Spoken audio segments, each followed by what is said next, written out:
preparing today sa sabaw. Quick nga sabaw lang atong buhaton karon. So may shrimp ta, may tofu, and may salty egg. So naka-ready na and let's prepare. So ato na nin i-saute ang luya.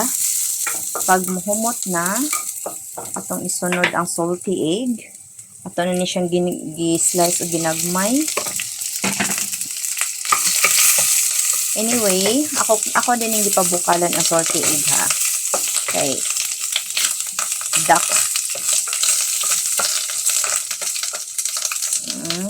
Ato niyo kay okayon.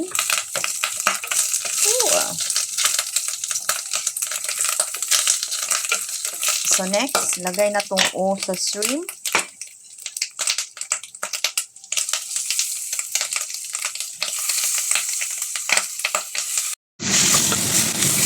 Go. So next, add the water. Then tabunan para mabukal. Bukal na, okay na siya. So tangtangon na tong o sa shrimp.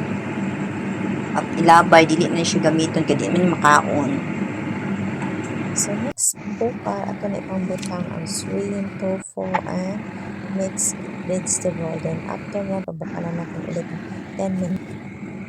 So before you serve, before 5 minutes to serve, lagyan natin ng sibuyas dahonan para lalong umamoy ang aroma natin ulit. And this is it. Ready to serve.